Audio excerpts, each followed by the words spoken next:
여러분 안녕하십니까? IELTS 전문 강사 민선생입니다. 오늘은 구독자께서 요청해 주신 영상이고요.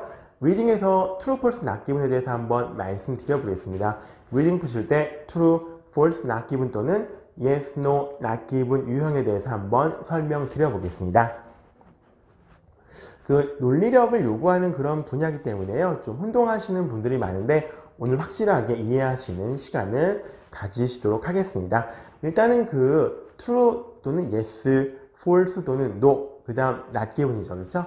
그래서 true나 yes 같은 경우는요, 요거는 기본적으로 지문에 나와 있는 내용과 문제에 나와 있는 내용이 일치하는 겁니다. 다시 한번, 지문에 나와 있는 내용과 문제에 나와 있는 내용이 일치할 때 true나 또는 yes가 정답이 됩니다.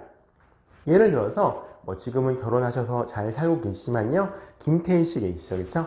그래서 예를 들어서 지문에 김태희는 아름답다라고 나와 있습니다. 그리고 문제에는요, 김태희는 미의 여신이다 이렇게 되어 있습니다. 그러면 지문에는 아름답다 했는데 문제에는 미의 여신이라 했네, not given인가 이렇게 하시는데, 요 정도는 true로 봐야 됩니다. 왜냐하면 아까 말씀드린 것처럼 true나 yes 같은 경우는 지문 내용과 문제 내용이 일치하는 거거든요. 그래서 만약에 지문에 beautiful 해놓고 문제에도 beautiful 해놓으면 너무 찾기가 쉽습니다. 그렇기 때문에 true나 yes 유형에서는요, 지문에 나온 단어나 표현들이 문제에 사용되지 않고요, 다 의미는 통하도록 패러프레이즈가 됩니다. 그래서 아까 말씀드린 것처럼 지문에는 아름답다라고 하고요, 문제에는 미의 여신이다.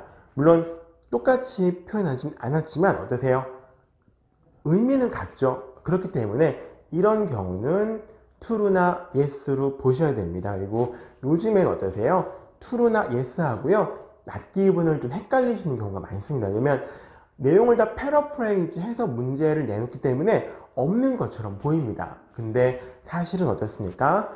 내용이 같기 때문에 yes나 또는 true로 보셔야 되는 것입니다. 그렇죠?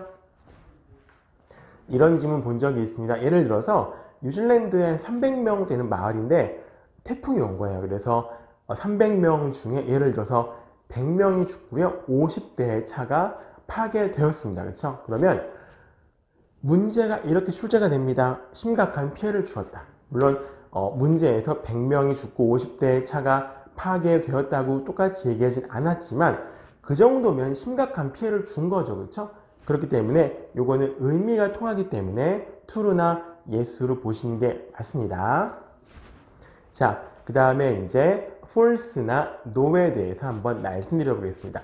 false나 no 같은 경우는요, 이건 어떻습니까? 지문에 주어진 내용하고요, 문제의 내용이 설명이 반대거나 틀린 정보를 줄 때입니다.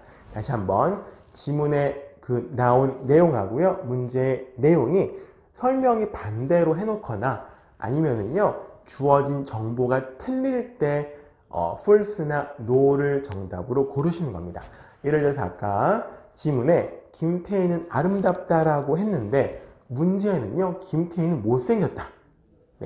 분명히 지문에는 어떻습니까? 아름답다고 했는데 문제에는 못생겼다고 했습니다. 이거는 완전히 틀린 설명을 한 거죠. 그렇죠?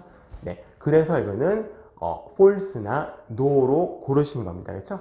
아니면은요, 김태희가 예를 들어서 직원들을 고용했다 이렇게 했는데, 예를 들어서 김태희 씨가 100명의 직원을 고용했다 이렇게 했는데요, 지문에서 이제 김태희 씨가 100명의 직원을 고용했다 했는데 문제에서는요, 김태희 씨가 30명의 직원을 고용했다 이런 식으로 하면 100명 고용했다고 지문엔 했는데 문제에는 30명 고용했다고 했습니다. 왜냐면 이거는 주어진 정보가 틀린 거죠. 그렇죠? 그렇기 때문에 이거는 false나 no로 고르셔야 됩니다. 그렇죠? 그 다음에 not given 같은 경우는요, 아예 그런 정보 자체가 없는 것입니다. 예를 들어서 본문에 김태희 씨는 아름답다라고 했습니다. 그렇죠? 근데 문제에는요, 김태희 씨는 아름다워서 남자들에게 인기가 많다. 다시 한번, 자, 본문에는요, 지문에는 김태희 씨는 아름답다라고 했는데 문제에는요, 김태희 씨는 아름다워서 남자들에게 인기가 많다 이렇게 했습니다. 자, 본문에서 아름답다고 했죠. 아름답다고 했지 남자들에게 인기가 있다는 말은 하지 않았습니다. 자, 본문에서는 아름답다고만 했죠. 네, 문제 해설처럼 아름다워서 남자들에게 인기가 많다라는 정보는 주어지지 않았습니다. 그렇죠? 이럴 때는요, not 기분으로 고르시는 겁니다. 아까 예를 들어서 태풍이 와서 차가 50대가 파괴가 되었습니다. 그렇죠? 그러면 지문에 주어진 정보는 차가 50대가 파괴가 되었다는 것입니다. 그렇죠? 예를 들어서 문제를 이렇게 낸 겁니다. 파괴된 차들은 보험에 의해서 보상을 받을 것이다. 이렇게 문제를 내면은요, 어떻습니까? 자, 차가 50대가 부서졌다고 했지, 그것이 보험에 의해서 보상이 될지 안 될지에 대한 정보는 아예 주어지지 않았죠. 그렇죠? 그래서 어떠세요? 이거는요, not 기분으로 보셔야 됩니다. 그렇죠? 그래서 요즘에 문제를 보면은요, 아까 말씀드린 것처럼 true나 yes는요, 그 본문에 사용된 단어가 문제에 사용이 되지 않습니다. 근데 오히려 false 유형이나 not given 유형에서는요, 보통 지문에 나온 단어가 문제에도 사용이 됩니다. 네, 그렇게 해서 헷갈리라 그런 거겠죠. 그렇죠?